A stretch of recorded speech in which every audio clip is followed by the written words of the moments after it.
100 años de impunidad. En este evento nosotros tuvimos la oportunidad de expresar que el desempleo, la pobreza es una de las situaciones más complicadas que se venían realizando, que se venían produciendo en la época de a partir del 1920. Hace 100 años, la masacre del 15 de noviembre de 1922. Al parecer, no les dejó ninguna lección a los ricos, a los gamonales, a los banqueros, a los importadores, a los exportadores. ¿Y por qué decimos esto? Primero, porque después de la Gran Depresión que se desató en el mundo a raíz de la Primera Guerra Mundial, a partir de 1920, los mercados de ultramares se deprimieron, pues nuestros productos que sustentaban la economía ecuatoriana en aquella época, los productos agrícolas, que eran nuestra principal fuente de ingresos, cayeron a la mitad de su precio. Principalmente el cacao. Esto afectó la economía de los grandes, medianos y pequeños hacendados, finqueros, comerciantes y con ellos toda la cadena de producción y exportación. En segundo lugar, muchas haciendas dejaron de producir. Se despidieron a cientos y miles de trabajadores que fueron luego desalojados, despojados de sus ranchos por los terratenientes, porque si ya no había trabajo, tampoco podían quedarse dentro de sus tierras. Los jornaleros del campo, lejos de dejarse morir, tuvieron que emigrar a las ciudades con la ilusión de encontrar trabajo. En cualquier actividad, muchos escogieron la ciudad de Guayaquil. Las ciudades se agolparon de gente que diariamente recorrían la orilla del río. Crecen los tugurios, donde se asientan las familias que venían del campo, las familias pobres. Tanto gente de la costa como de la sierra. Tercero, en la ciudad, la crisis económica había afectado a la industria naviera.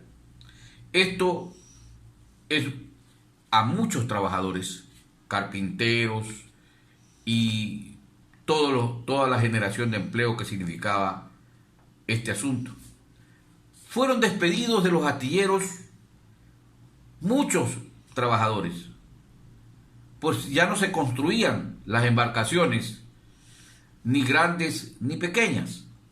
Los trabajadores recibían su salario con retraso.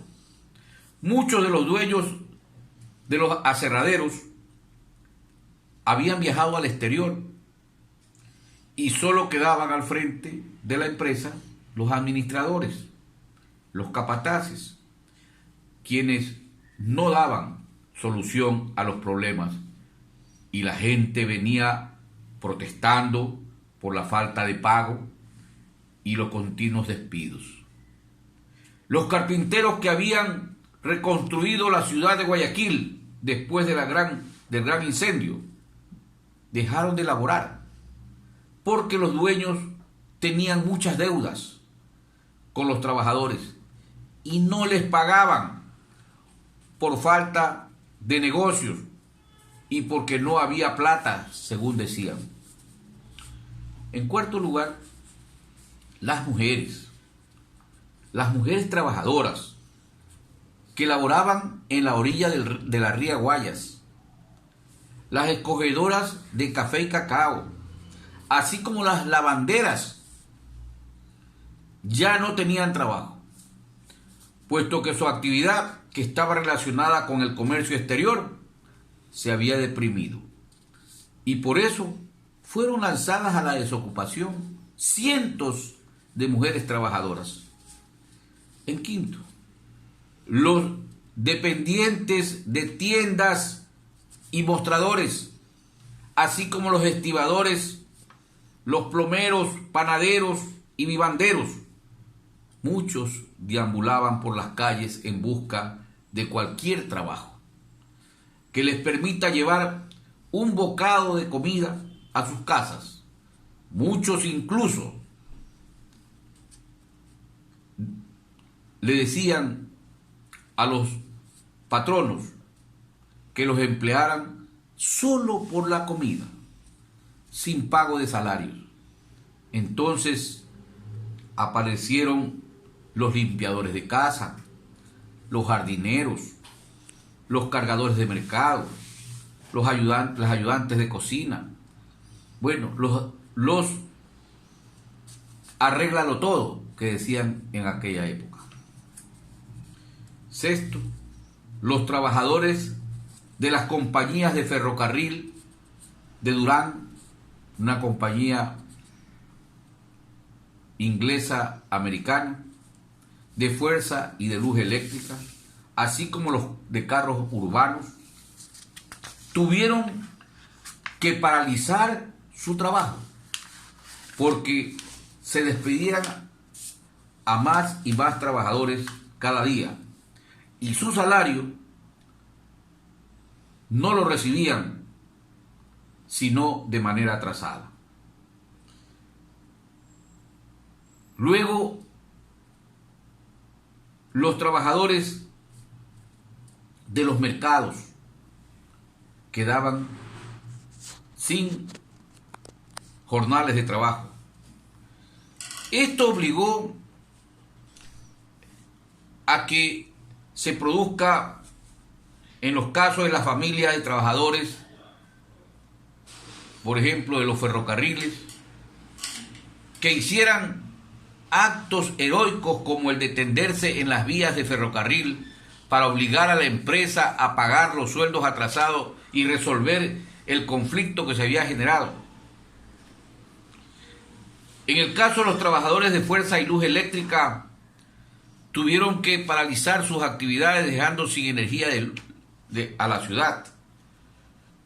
Lo mismo pasó con los carros eléctricos que dejaron de funcionar y por lo tanto se paralizó la movilidad en la ciudad de Guayaquil. Bueno, en el sur, los trabajadores de los astilleros, miembros de la Asociación de Trabajadores de Astilleros de Guayaquil, también en grandes asambleas resolvieron paralizar, reclamando el pago de sus salarios. Mientras todo esto ocurría, el costo de la vida seguía subiendo y subiendo. Las enfermedades, como la malaria, se había presentado y cobraba vidas de los más pobres. Los hospitales estaban atestados de gente infectada, desnutrida y con enfermedades crónicas. Todo esto era propio de los efectos de la pobreza. Muchos morían en los portales de los hospitales. Toda esta situación que hemos relatado, estimados oyentes de Radio Cristal, compañeras y compañeros trabajadores ecuatorianos, ¿no les parece que es igual lo que está pasando en estos días, en estos últimos años? Esta situación de crisis económica y social fue la antesala de la delincuencia social, del hurto famélico. La gente comenzó a robar para poder subsistir, para poder comer. Los gendarmes, estúpidamente contratados como matones uniformados, a quienes con tolete y fuete a caballo incluso, entraban a los barrios a reprimir al pueblo. A ellos les dieron la misión de perseguir a los pobres y llevarlos ante el comisario por vagos, ladrones y malvivientes. Se instauró el toque de queda.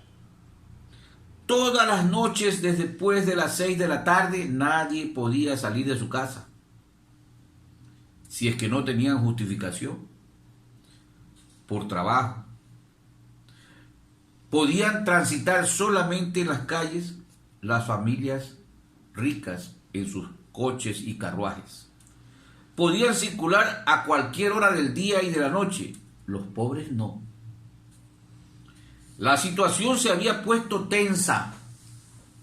La persecución a la pobreza era misión de la gendarmería, hoy la policía. Los recorridos por los barrios para amedrentar a los pobres serían lo que todos los días pasaba. Quienes eran detenidos porque salían después de las 6 de la tarde o deambulaban en la noche, eran detenidos. Y los que no tenían justificación podían ser encarcelados o eran encarcelados. Igual, una vez tomados prisioneros, los mandaban a picar piedra a la cantera municipal hasta que algún familiar los reclame. Y si no, debían pasar